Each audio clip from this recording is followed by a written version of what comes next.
Hello, everyone. Welcome back to another episode of Movies That Move We. Today, we're going to be talking about Beloved, based on Toni Morrison's book. But before we get into that, we do have to shout out our sponsors, starting with Irby Worldwide Entertainment. Worldwide means worldwide. And contact them for all of your DJing needs. You can find them on Facebook at Irby Worldwide Entertainment. Share Dazzle Salon of Chesapeake, Virginia. They always keep Nicole's hair looking absolutely fabulous. Check them out if you are in the area. And last but not least, Color You Cosmetics. Again, keep Nicole's face looking fabulous. She is one of their spokespeople, and they have locations in Virginia as well as Georgia. They will give you makeup lessons. They will do your face for you. Check them out at Color You, British spelling of color with a U in there, letter U, Cosmetics. So let's get into this, shall we? So to start, I know a lot of people are probably like, oh no, I'm not watching another movie about slavery. No. Why did you pick this movie? Well, I picked this movie because, oddly enough, I never thought about it as in the horror genre. I always thought of it as slave narrative, drama, a little bit of history in there, historic context at least. And so when I started looking up movies for the month of October, I was like, that would be an interesting one to approach. Now, I know when the movie came out, a lot of people were like, what the heck? I don't get it. What just happened here? This doesn't make sense.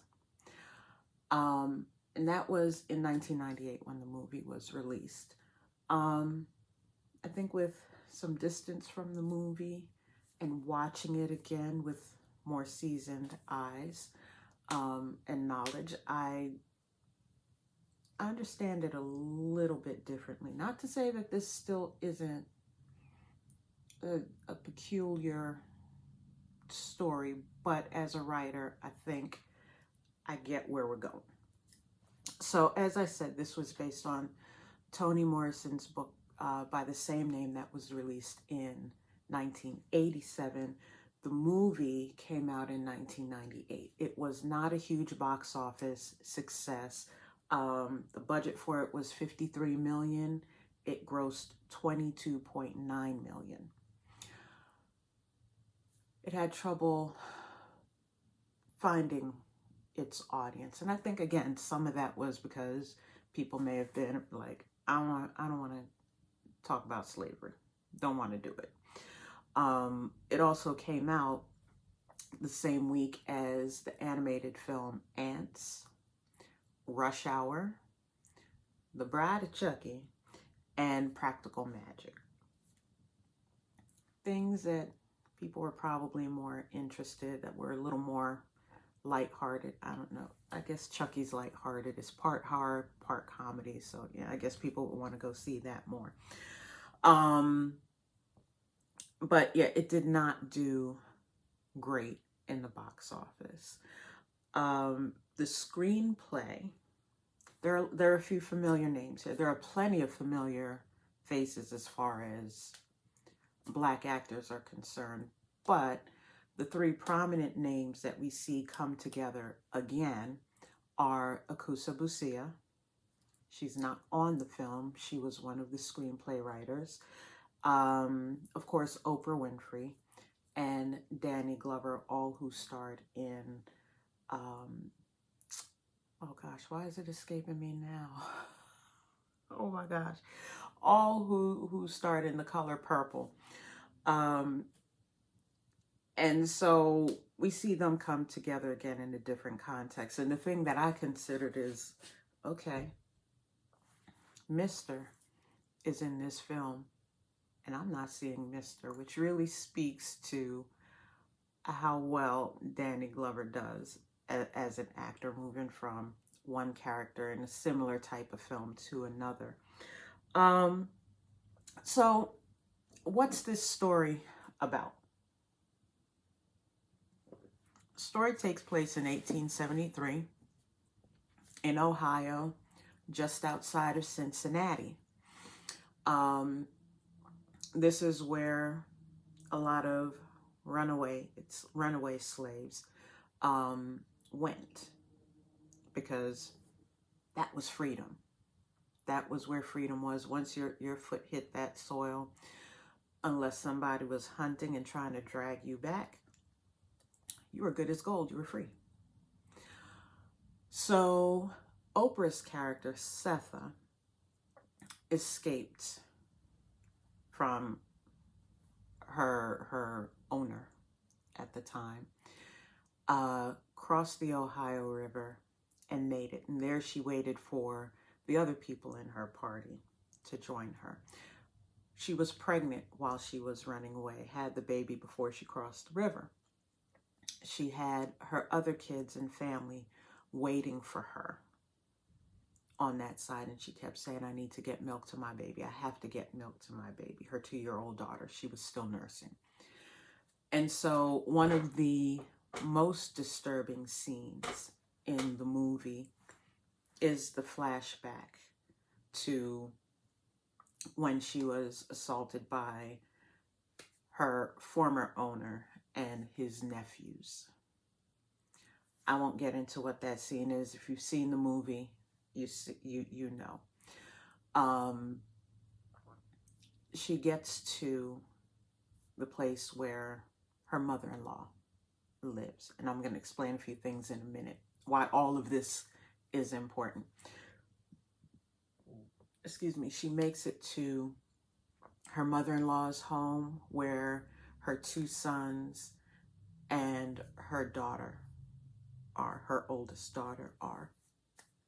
She makes it there with a newborn baby. And things kind of settle. All of them are waiting for Setha's husband, Haley, to show up, and other members of their party who also ran away. Now I'm going to pause right there. The story is based on, this part of the story is based on actual events. You know, some things have been changed. For example, let me get my notes. The woman who was the runaway slave, her name was Margaret Garner. Yeah, Margaret Garner. She ran away from Kentucky, made it to her uncle's house, and then that's when the U.S. Marshals and her former owner show up to drag her back to Kentucky. Okay, so we see this play out in Beloved, where she's in a new space, she's settled, she's happy, her kids are happy, and then here comes school teacher. That's what she called her former owner, and his nephews with the U.S. Marshals. So in the real life event, Margaret and her husband and their kids, they were part of a larger party that split up to escape capture. She went to her uncle's house. Okay, her uncle had them hidden.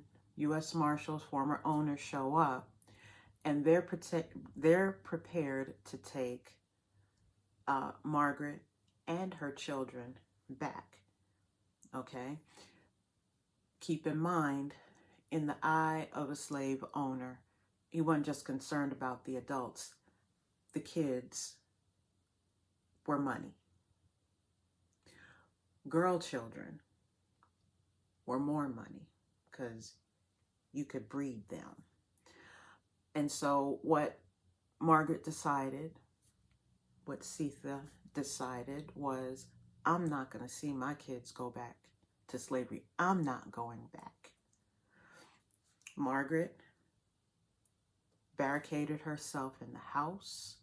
The marshals surrounded before they went in. And when they went in, she had killed her children. She killed her youngest and had injured the others and was prepared to kill herself because she was not going back. And that's the only way she knew how to protect her children. And the same thing, that scene was played out in the film. You see it later in the film as a flashback. In the movie, Sitha remains free. So we think. She remains free. The U.S. Marshals, the former owner, is like, nothing here. We can't do anything with this. Went home, but Sitha was arrested. Margaret was arrested and charged with infanticide. Eventually, I didn't get too deep into the Martha story. Eventually, they were released, lived their free life. Now, in Beloved, Sitha seems to be content. She's taking care of her mother-in-law, her 3 kids, her 3 remaining kids. And even though she's kind of an outcast from the rest of the community, she has a freedom that she didn't have before. Anything is better than what was back there. One of the things, we talk about it now, like I said at the beginning, which is the trauma. People won't watch a movie like this because they don't want to be traumatized by the history. We have a certain, as Black folks, we have a certain connection to it, which is we can trace our family line back and find where we had enslaved relatives. Okay, and just the knowledge that this is the type of thing that one of my family members went through, whether we knew them intimately or not, their blood runs through our veins. It's disturbing. It is disturbing. And so that's part of the conversation that happens in this movie. One of the what was it like questions. You know, what was it really like for the enslaved once they made their way to freedom, whether that was in Ohio or Canada somewhere? What was that like? Because what we've been taught, even by our own family members, is once they got to freedom, they were happy. Everything was good. It wasn't easy, but they were happy. Nobody was opening their back with a whip or a cane. You know, they had their property and they prospered. The end. Nobody ever really talks about what trauma they may have experienced after, or how they dealt with their past trauma as they moved forward. And so what you see is Sitha being haunted by the daughter that she killed. Now, this wasn't in the movie. I read that this was in the book. I haven't read the book. That in order for Sitha to get a headstone for her baby's grave, she had to sleep with the guy who made the headstones. And his requirement was 10 minutes per word. And she said she just didn't have the strength to do anything more than beloved on the headstone. It was supposed to say dearly beloved. And so that's how beloved got her name. Again, one of those things that's not explained in the movie that kind of adds some context. Okay, so the memory of beloved is haunting her, and it's manifesting as a poltergeist, which is where the horror part is entering as far as movie genre. But as far as Black experience is concerned, the horror starts at the memories, the things that happen before the opening scene. Okay? So, the opening scene is Setha coming back to the house after getting some things out the garden. And she walks in and she hears all this commotion. The dog is crying, the kids are screaming, and she walks in. The dog gets flung across the room, and she acts as if this is normal. This is normal. Her two sons are like, nah, we can't, not another day. Not another day. And her sons may have been about 12, 10 and 12. And they were like, nope, we're not doing this no more. And they left their mother, their sister, and the poltergeist behind. As the story goes on, you find out that A, the poltergeist is beloved. B, her sister, the daughter, is aware. At a very young age, she was probably about 6 or 7, was aware of exactly what that thing was. She felt a tie to it. As she got older, and of course her mom told her a little bit of the story of how they came to Ohio, she realized that, okay, yeah, that's exactly who that is. Paul D, played by Danny Glover, shows up.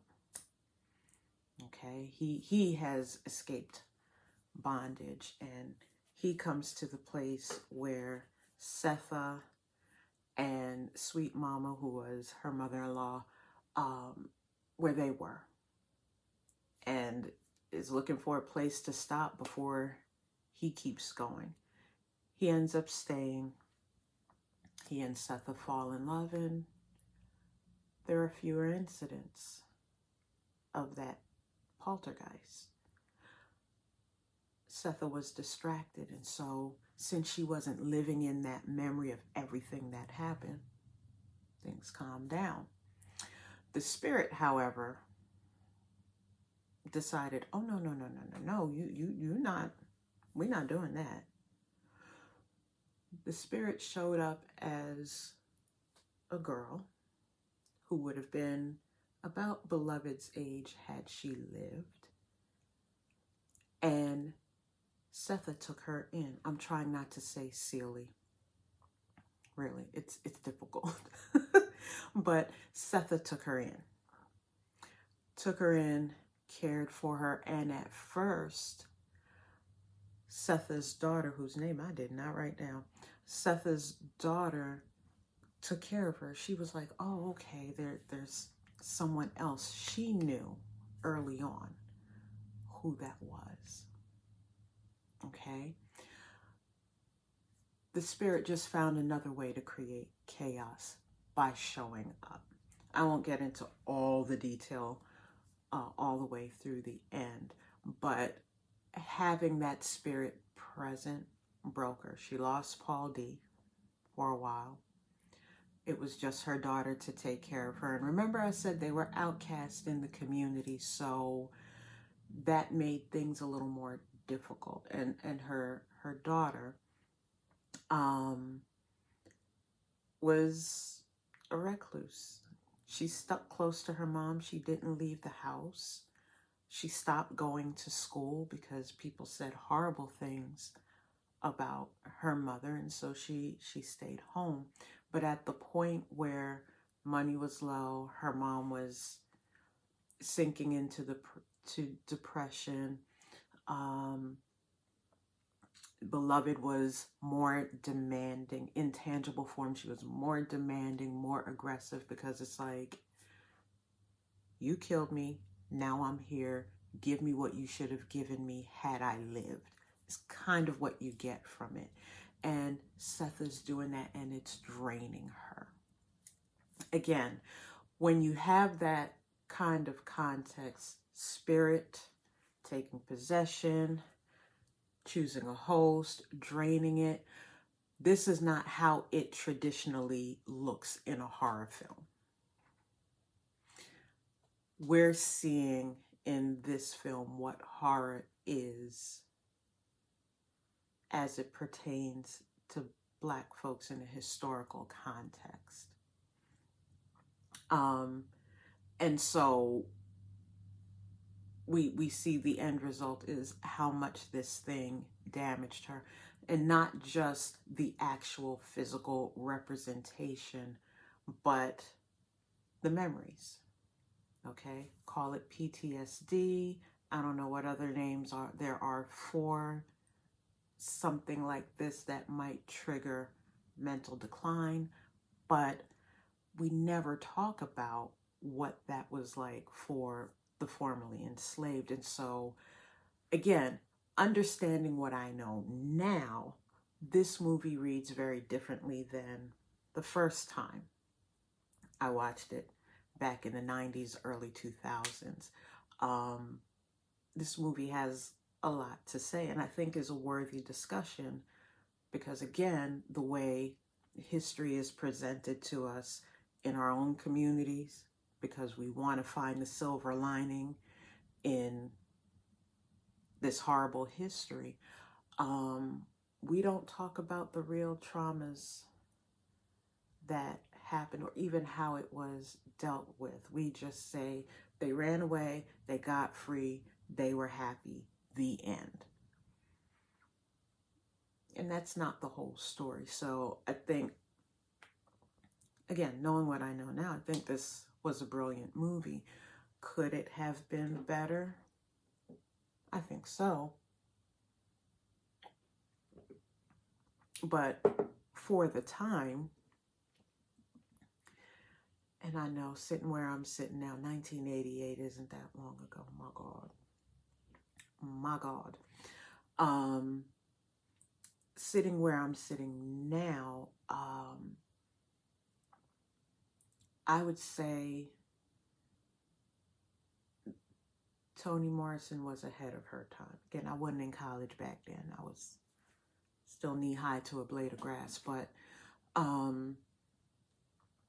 I think she was ahead of her time as far as where her mind went to bring this story forward. There's another book that's out right now that I'm interested to see that one made into a movie, and the title of it escapes me, but and I'll post it in the comments as soon as I grab it off my desk. But that book, in similar fashion to Toni Morrison, questions what the first moments of freedom would have been like. That book comes from the context of, all right, folks came into Galveston and said, hey, you Black folks is free. We're taught that on Juneteenth, when that announcement was made, that the enslaved was like, yay, we're free. Let's throw a party and call it Juneteenth. But maybe not. Maybe not. After, the question to you is, after so much distance from this movie, because I doubt there's anyone who watches this every week or once a year even, the way we watch The Color Purple. With the distance you've had from the movie, what do you think about that perspective of trauma? Post-slavery, what trauma looked like? How was it dealt with? Is the narrative really that, freedom was way better than thinking about the past? The tagline for the movie was, the past has a life of its own. How much of that life do you think carried on into the lives of the formerly enslaved. I'd love to hear your thoughts on that. Again, I still give this movie out of 5 stars. I give it a 4. I think the storytelling is great. It gives you a lot to think about. Personally, I like a movie that makes me think a bit. And it just shines a new perspective, a different perspective than what we've been presented about what the people of the 1800s, post-Civil War, went through. So that's what we have for today. I'm looking forward to your comments, your thoughts. I think this is a good discussion. Don't forget to follow your mods. You can find Nicole at NicoleDeCandice.com. You can find her, Google her name. You'll find her Facebook page. You'll find her YouTube channel. You'll find her book, which is available on Amazon. Go check out I Affirm today. Don't forget to pick up Don's book. Check him out at donmiskel.com. And his book is the Brandywine Trilogy. So again, you can find that on Amazon. We're getting into gift giving season. Both of these books would be great to share with friends. And you can find me at nikkeiwrites.wordpress.com. Website coming soon. And also Nikkei Writes on Facebook. So that's our show for today. We want to thank Robert Rice Jr. for the opening music that you hear every time. Check him out on smoothology.net. And we will be back next week to discuss another horror film. I'll post that later on, okay? All right. You guys have a great weekend. Leave your comments, like, share, encourage people to follow. If you're not following, follow so you never miss an episode. All right. Till next time. Bye.